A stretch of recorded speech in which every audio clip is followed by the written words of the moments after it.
Bapak Haji Hermanderu lahir di Belitang, Oku Timur, 17 November 1967. Suami dari Ibu Febrita Lustia ini adalah ayah dari 4 orang putri dan kakek dari 4 orang cucu. Pribadinya yang humble, ikhlas melayani dan merakyat, mengantarkan Bapak Hermanderu sebagai Bupati Oku Timur 2 periode. Sebelum akhirnya, beliau menjabat sebagai Gubernur Sumatera Selatan dengan mengusung slogan Sumsel Maju untuk Semua. Dan saudara, inilah bukan basa-basi.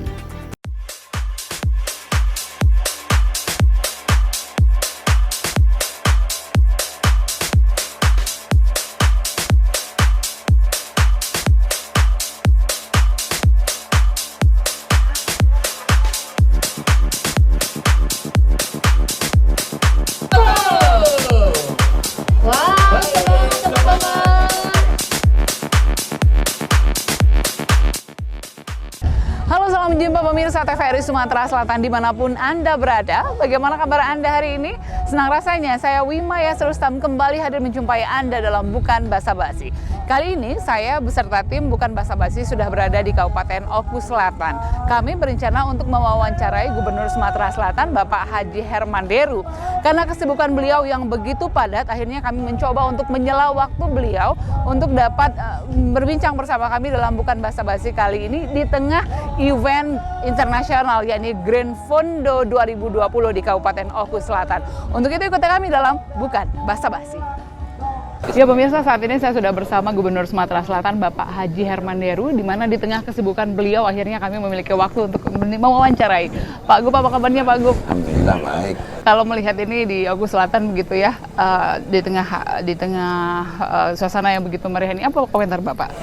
Ya, jadi pertama ini sudah agenda ya, bahwa Sriwijaya Rano Grand Fondo itu sudah penyelenggaraannya sudah tahun kedua di Oku Selatan ini, dan sudah melalui berbagai penelitian dan analisa bahwa yang paling tepat itu di sini. Pertama, memang potensi alamnya untuk berwisata memang sudah tersedia. Orang sudah banyak kenal sebagai danau indah nomor 2 terbesar setelah Danau Toba di Indonesia ini. Maka para goeser, bikers dari berbagai provinsi, bahkan ada yang dari luar negeri itu begitu browsing langsung tahu bahwa ini sejuk, bahwa ini indah, bahwa ini ramah, bahwa ini wilayah yang sangat mempertahankan kearifan lokalnya. Itu membuat daya tarik tersendiri.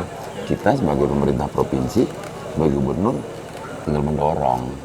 Nah ini, jadi kita berharap ini tanpa berjeda 3 kali berturut-turut, dan ini akan menjadi agenda nasional nantinya. Dan ini akan menjadi kalender rutin bagi Oku Selatan, gitu.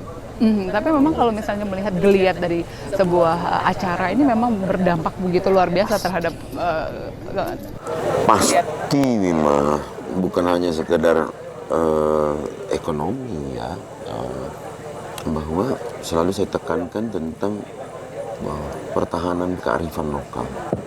Bahwa Sumatera Selatan ini terkenal dengan warganya yang sportif, terkenal dengan ramah tamah. Inilah ini kan media atau reklame yang otomatis menjadi viral gitu ya.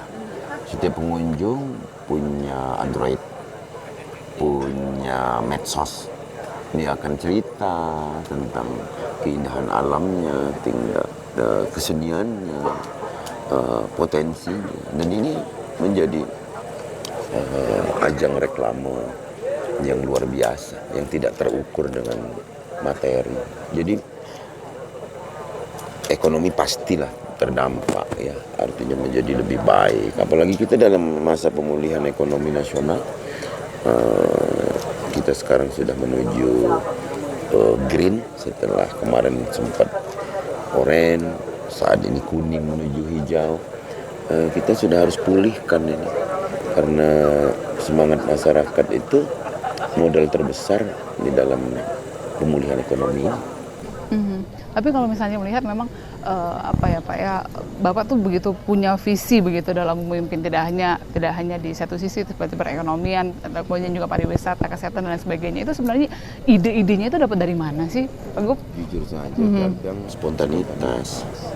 spontanitas saat saya kunjungan gitu. Tapi sebenarnya kita sudah punya peta aset ya, peta aset kita ini, peta potensi kita.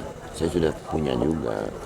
Saya tidak ingin memaksakan potensi, seperti sering saya sampaikan. Maluku Selatan ini memang potensinya wisata. Jadi saya bagaimana mengangkat ini menjadi potensi itu menjadi sebuah kekuatan ekonomi, kekuatan pertahanan kebudayaannya itu. Ya, jadi memang apa ya, visi yang Bapak emban begitu, kemudian juga langkah-langkah yang diambil tentunya ini merupakan terobosan-terobosan baru begitu. Salah satunya kita bisa lihat dari seperti apa Bapak menata ke timur dari awal begitu, kemudian juga akhirnya yang kita tahu bahwa saat ini begitu pesat perkembangannya. Itu sebenarnya sudah dirancang dari dulu atau sebenarnya ide-ide spontan itu timbul dengan sendirinya sih Pak sebenarnya? Yang ada dalam visi misi, dalam RPJMD itu ada. Tapi kan kadang ide itu muncul ketika saya kunjungan. Saya udah bilang bahwa kita ini everyday is Monday. Setiap hari Senin bagi saya dan jajan. Jalan aja. Setiap jalan itu pasti ada oleh-oleh. Oleh-olehnya apa? Oleh-olehnya adalah kita bertemu masalah dan sampai di kantor bagaimana memecahkan masalah. Kalau memang bisa kita selesaikan di lapangan, ya saya selesaikan di lapangan. Tapi kalau dia berbau anggaran gitu, itu harus kita bicarakan dengan DPR. Jadi nggak ada istilah I hate Monday begitu ya Pak ya? Oh, ya. Ini kebalikannya begitu. Tapi ngomong-ngomong Pak Gup, di tengah rutinitas yang begitu padat sebenarnya ada rasa lelah nggak? Atau sebenarnya kepuasan tersendiri kalau misalnya sebuah acara itu berjalan dengan lancar, kemudian banyak yang nanya Pak Gubernur vitaminnya. Iya betul Pak, soalnya pagi di mana, siang di mana, malam di sini begitu. 45 mungkin kabupaten itu sehari. Orang banyak nanya vitamin. Suplemen biasa Pak. Kita kalau bekerja minum suplemen, misal vitamin C, vitamin B, itu hal yang umum. Tapi ada satu booster yang sebenarnya lebih dari vitamin itu, keikhlasan. Saya ikhlas aja memang.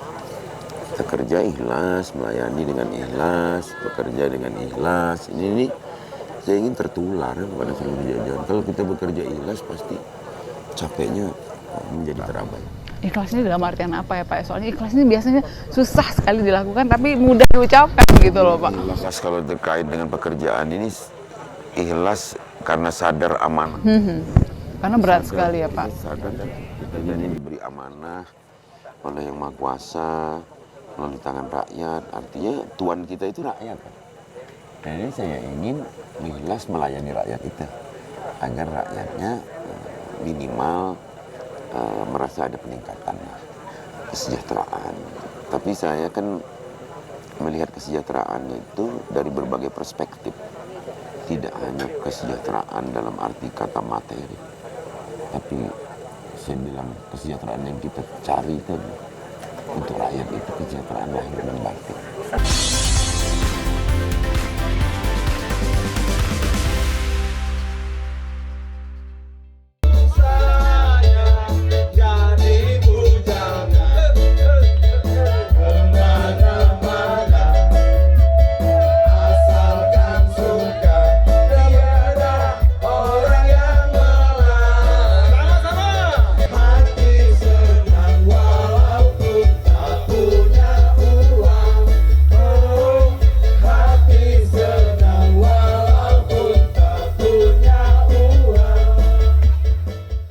Jadi memang orientasinya rakyat begitu ya Pak ya. Itulah kenapa Bapak dikenal dengan rakyat itu begitu dekat, begitu tidak ada batasnya. Ini rahasianya. Jelas juga dengan berbagai problemanya ya.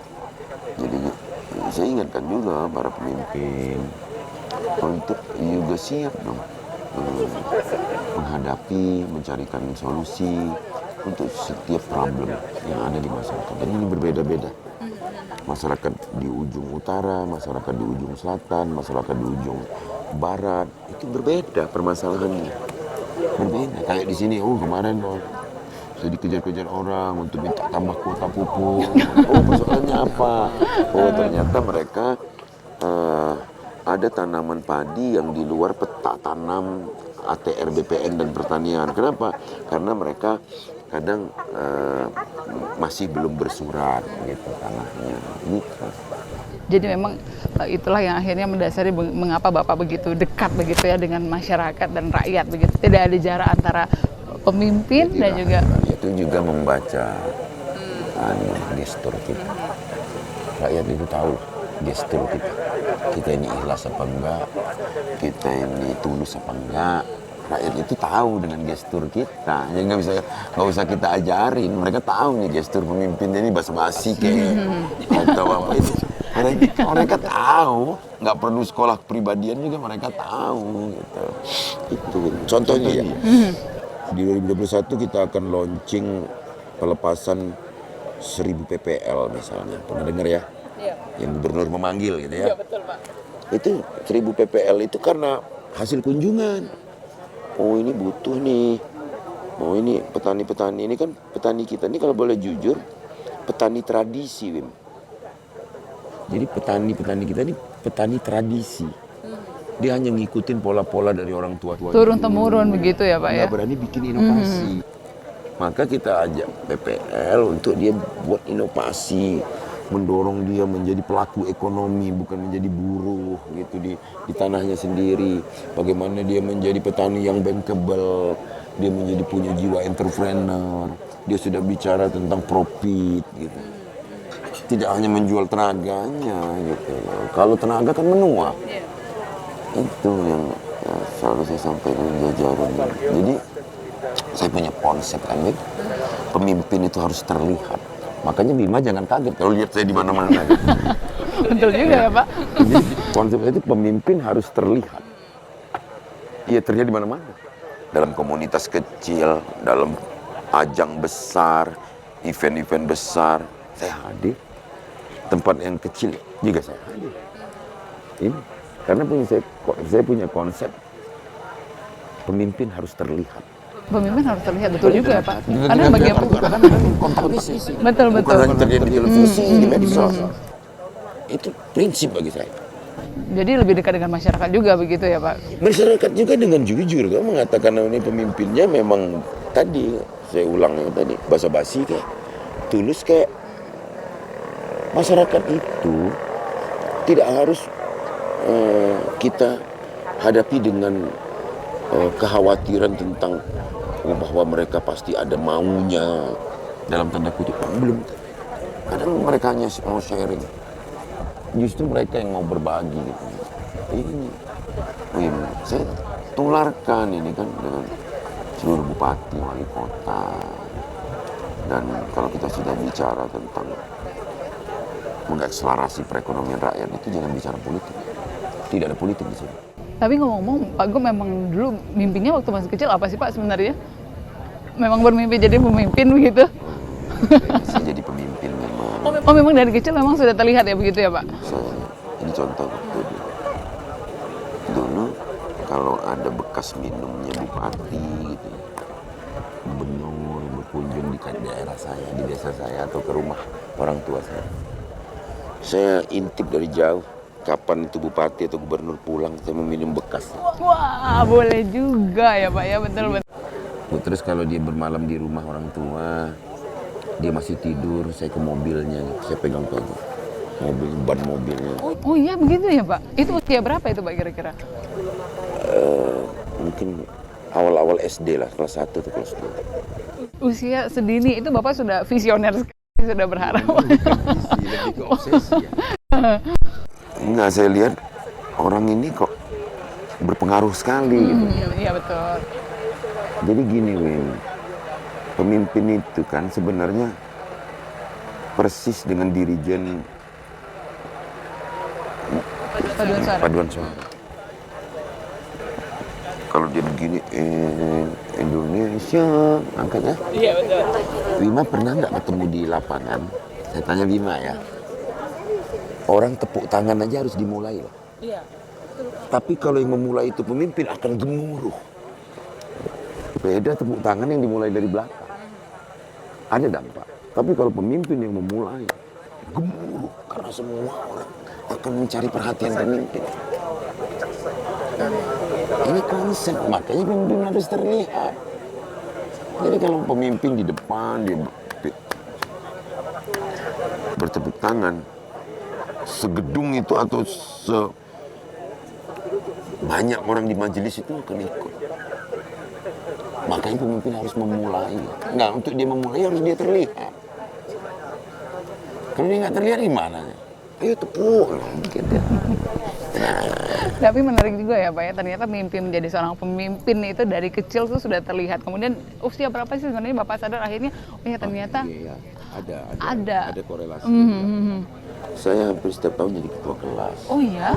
SMP saya jadi ketua OSIS. Saya juga dipilih ya, election ya. Oh iya betul Pak. Atau mungkin teman-teman percaya ya, ke saya. Maka pemimpin itu selalu saya ingat. Pemimpin itu nggak boleh terkesan sombong. Tidak boleh terkesan sombong. Tidak boleh terkesan zolim. Apalagi zolim. Terkesan saja nggak boleh. Nggak Ya, boleh. Pak. Terkesan sombong nggak boleh. Apalagi sombong. Terkesan penipu. Apalagi penipu. Nggak. Terkesan aja nggak boleh. Apalagi dia menjadi. Faktanya begitu. Faktanya.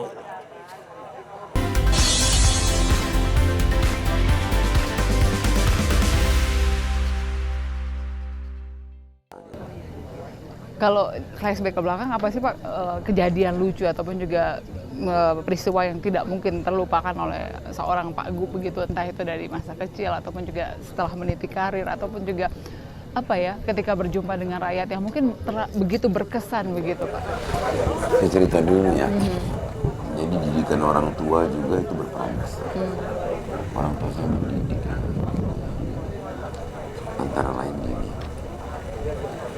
Kalau Bima pernah dengar saya nggak pernah nolak tamu ya. Iya betul Pak. Dari strata apapun. Betul sekali. Dari Semua masalah lapisan. apapun. Betul sekali. Itu dari orang tua. Oh begitu Jadi Pak. kata orang tua, Deru, kamu jangan pernah tolak orang datang ya. Kenapa ya? Kalau nyebelin gimana? Kata ayah saya, bahkan kalau kamu mau tahu ya, orang mau berniat jahat pun, kalau kamu handle dengan baik, itu bakal niat jahat. Itu ilmu dari bapak. Makanya saya temuin saya sebagai gubernur kan Bima tahu. Pulang kantor ditunggu orang di bawah tangga, sampai ke rumah orang antri, sampai tengah malam dini hari baru berhenti. Ya layanin aja. Kadang kan mereka cuma minta saya dengar. Ya saya dengar aja. Apa maunya, terus syukur-syukur saya bisa kasih solusi. Tapi rata-rata kita beri solusi. Bisa beri solusi. Ingin melayani. Saya kan memang selalu bersyukur ya. Saya kan memang dari kecil juga tidak bercita-cita jadi orang kaya secara materi. Jadi materi itu dampak saja. Dampak saja. Setiap dari ada karya, dia ada dampak materi. Apakah sebagai pengusaha, kalau sebagai pejabat gitu kan memang sudah diatur ya take home pay-nya ya. Maka saya nggak terbebani dengan itu. Nggak terbebani dengan itu.